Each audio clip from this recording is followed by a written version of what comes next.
Hey guys, how's it going? A lot of people requested that I make a film study of the Amir Khan Devon Alexander fight, so that's exactly what I'm doing. This is a video where I'm going to break down some of the reasons why Amir Khan was able to beat Devon Alexander so decisively. So with that introduction out of the way, let's get straight to the video.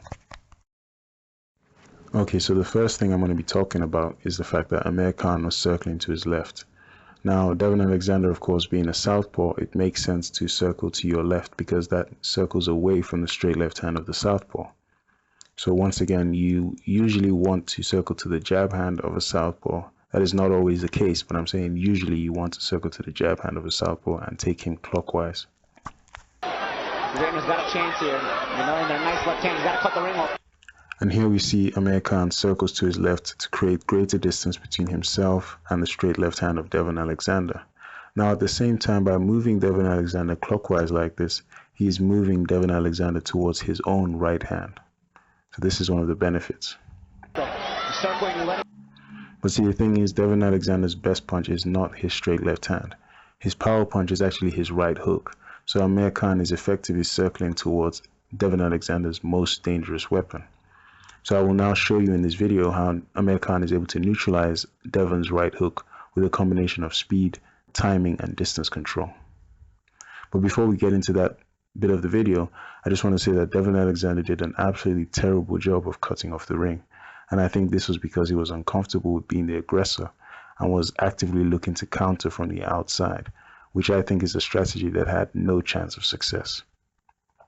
So let's talk about how Amir Khan was able to neutralize the right hook. As Amir Khan is circling to his left, he circles towards Devon Alexander's power punch, which of course, as I previously mentioned, is his right hook.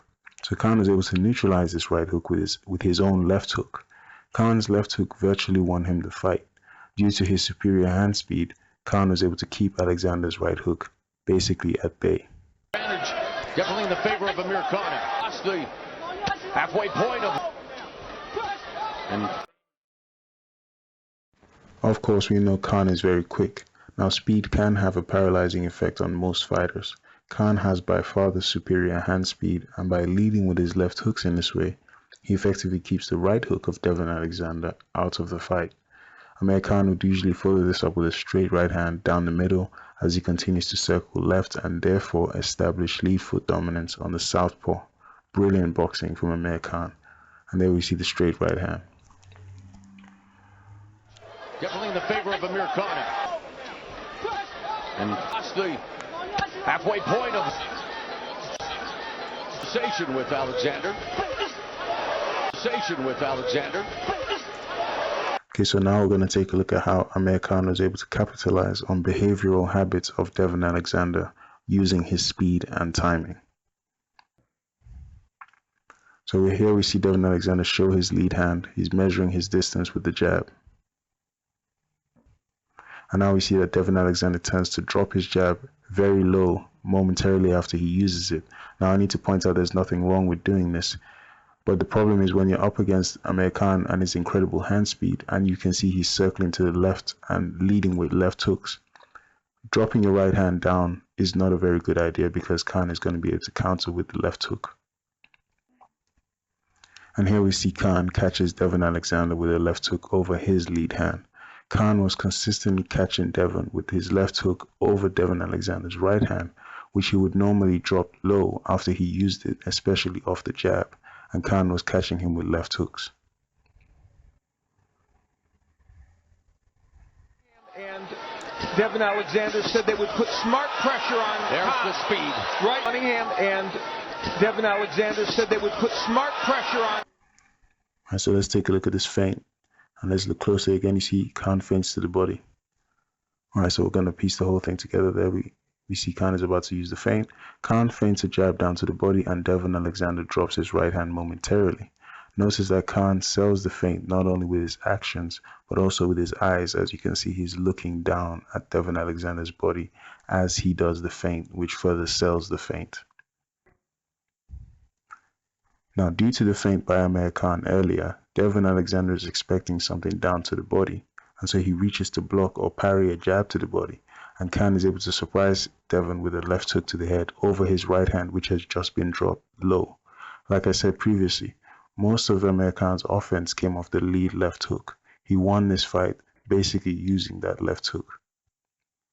And then once Khan had broken through the defenses of Devon Alexander, he would then display his amazing hand speed and combination punching by landing clean, effective punches. Okay, so now I'm going to point out something about Amir Khan. While Khan's speed and combination punching is his greatest asset, it is also a huge factor in his universal weakness. This is because Khan is most open during the initial stages of his combinations and right at the end of his combinations. Now, even though Amir Khan can throw from different angles, he almost always approaches in a straight line, often with an exposed chin. Okay, so let's take a look at this again. So here we see Amir Khan close the distance and come in towards Devon Alexander in a straight line with no head movement, no level changes, nothing. If you remember, Khan was dropped by Danny Swift Garcia when he closed the distance in a very similar fashion, and he was timed with one of the most perfect left hooks you will ever see at the professional level, just as he began his combination. So the thing about Khan is that he struggles the most with boxers who actually punch when he does. This is because the best time to hit Khan is during his own combinations. Due to his incredible hand speed and his willingness to combine punches, there are often moments during his combination sequence where there is simply no hand blocking or protecting Khan's chin. Of course, it's hard to take advantage of this because of his speed, but this is still something Khan should look to work and improve on. Okay, so now we're going to take a look at how Amir Khan is able to use his reach, his speed, and his jab to control the distance in the fight.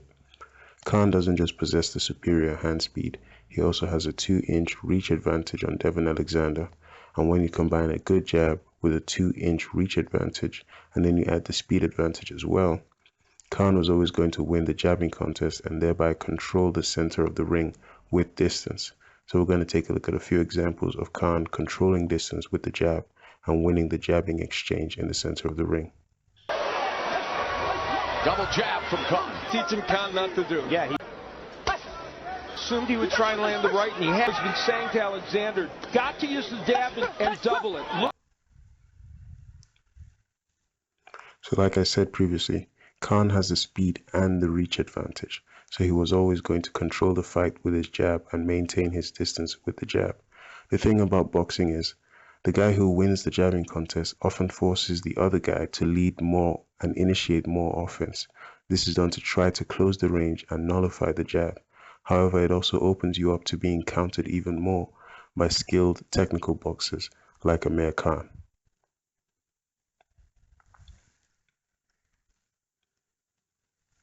Okay, so this is one of the best examples of Khan's 2-inch reach advantage coming into play. Utilize that footwork. There's a straight right hand by Amir Khan. Utilize that footwork. There's a straight right hand by Amir Khan.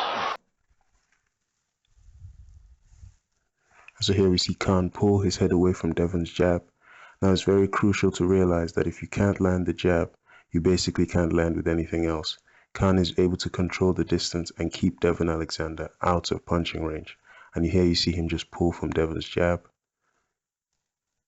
And then you see him come back with a straight right hand. After pulling from the jab, Khan is able to counter with a straight right hand. Here you see his 2-inch reach advantage and the speed advantage come into play. Devon Alexander can't even land his jab, and Amir Khan can find him with a straight right hand from just outside Devon's punching range. And there you see him control Devon Alexander and step around Devon Alexander with control. Champions must control their opponents. And he's looking for openings. Beautiful boxing. To the head. Oh, straight right connects by Khan. shouldn't have banned the jab. There he goes back to it. Shouldn't have banned the jab. There he goes back to it. So like I said earlier in the video, when a guy dominates you from the outside with a good jab, such that he's able to expertly control the distance of the fight, you are usually left with no choice but to initiate the offense, become the busier guy, and try to force the fight on the inside. But Devon Alexander has no real inside fight game and stuck to the game plan which was to outbox Amir Khan from the outside.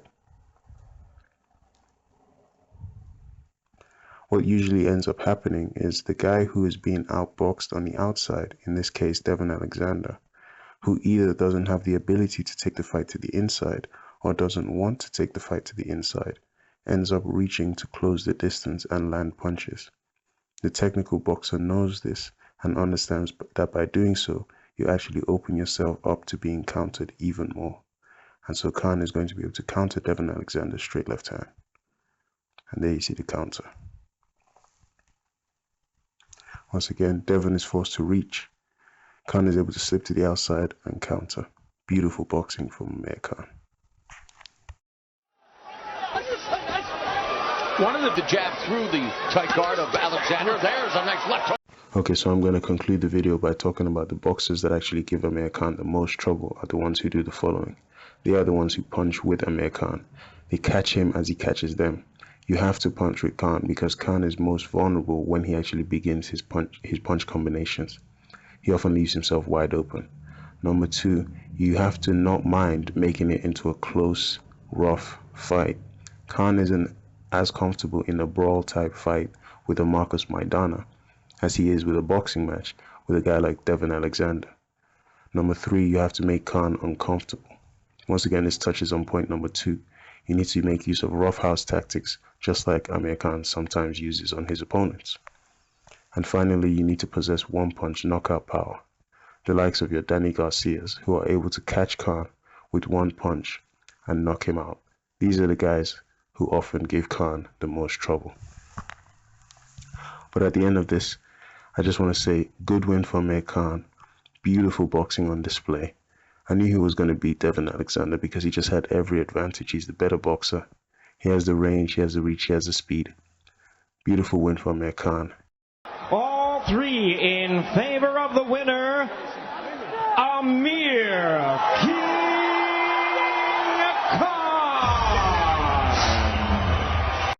Please make sure you click the red button to subscribe to my channel if you already haven't. Then check out some of my previous videos, or you could check out one of my more popular videos right now. Or you could do absolutely nothing and go out to the outro music. Why y'all mad at me and shit? Let's get it. What's up with them shooters? Shout out to them niggas that's gon' do ya. What's up with